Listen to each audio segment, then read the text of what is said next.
Welcome back sa Free Thinking Pinoy Channel. Nakakita ka na ba ng tulog na pugita? Siyempre, natutulog ang mga pugita, pero ang hindi natin alam ay kung nananaginip ba sila. Ayon sa mga scientist, maaaring nananaginip ang pugita dahil habang ito ay natutulog, bigla-biglang nagbabago ang kulay ng kanilang balat. Totoo naman na kaya talaga magbago ng kanilang kulay pero sinasadya nila itong palitan. Ibig sabihin, hanggang sa pagtulog, maaaring sinasadya ng pugita na magbago ang kanilang kulay depende sa kung ano ang kanilang panaginip. Sabi ng mga scientist, maaaring umitim ang kulay ng natutulog na pugita kapag ang panaginip nito ay siya ay kumakain. O kaya naman namumuti ang pugita pag ang panaginip nito ay siya ay nagpapahinga sa batuhan. Malay mo, pag naging kulay pula ang octopus, ibig sabihin, nananaginip siya na sinasakop niya ang buong mundo. O diba? Ang ganda ng panaginip niya. Iba naman ang trip ng mga flamingo. Sa tuwing natutulog, itinataas nila ang isa nilang binti. Tapos, nakatayo lang sila gamit lang ang isang binti. Ang hirap nun matulog dahil baka matumba ka.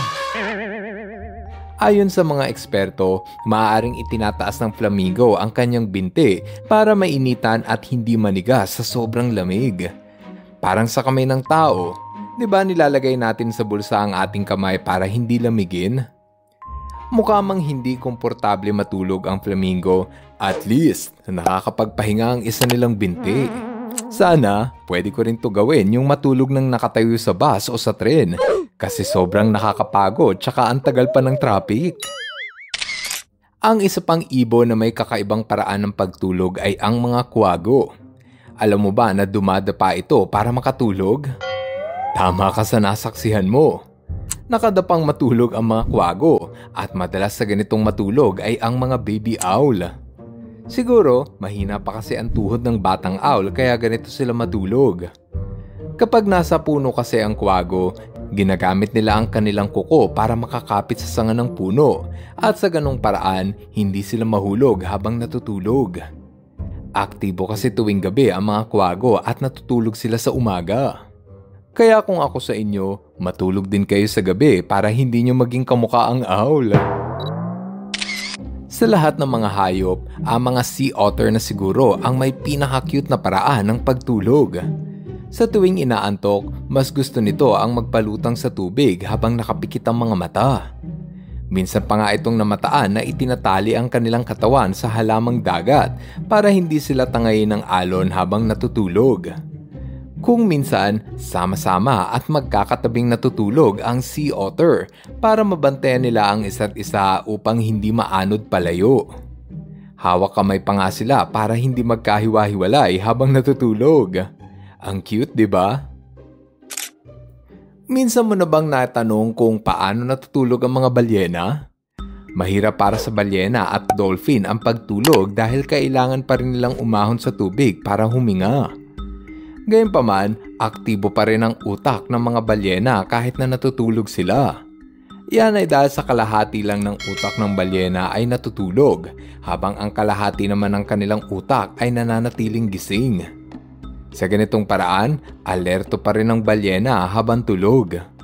Isipin mo yon, umaahon sa tubig ang balyena kada 10 to 15 minutes para hindi sila malunod. Ang hirap naman nun, putol-putol ang tulog. Kung pasarapan ng tulog ang labanan, walang makakapantay sa tulog ng orangutan. Paano ba naman? Naglalatag kasi ito ng pinagkumpul-kumpul na halaman para gawing higaan. O diba? Para din pala silang tao na marunong gumawa ng kama.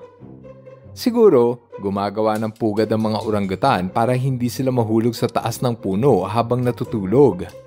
Kasi, para na silang gumagawa ng bahay-bahayan na gawa sa mga sanga ng halaman.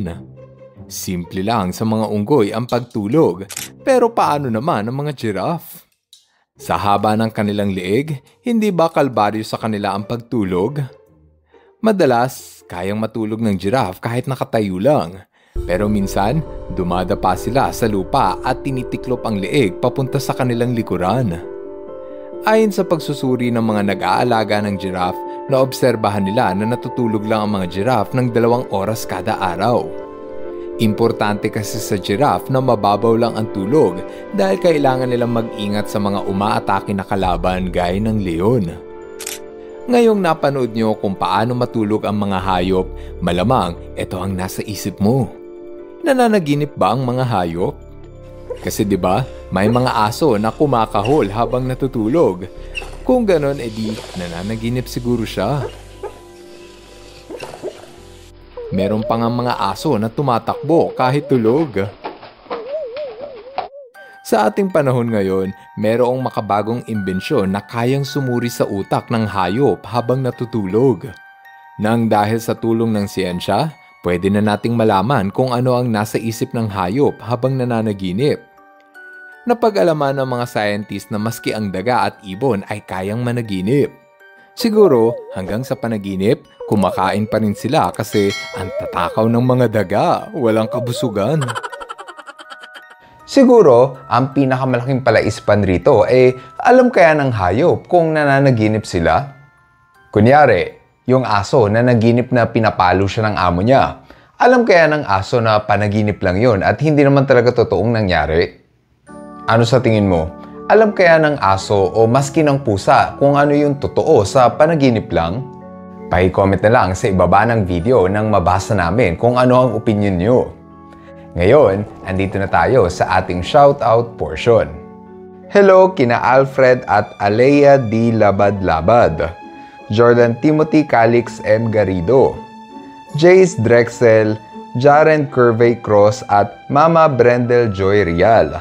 Belated happy birthday kay Paul George at happy birthday rin kay Prince Amber Marquez. Maraming salamat sa inyong panonood. Now, see you guys on our next video. Bye-bye! Hello mga ka-FTP! Ako si Nomer at nagpapasalamat sa inyong panonood. Kung nagustuhan nyo ang video ito, subscribe na sa FTP channel. Don't forget to hit the subscribe button para updated ka sa mga bagong videos. Paalam!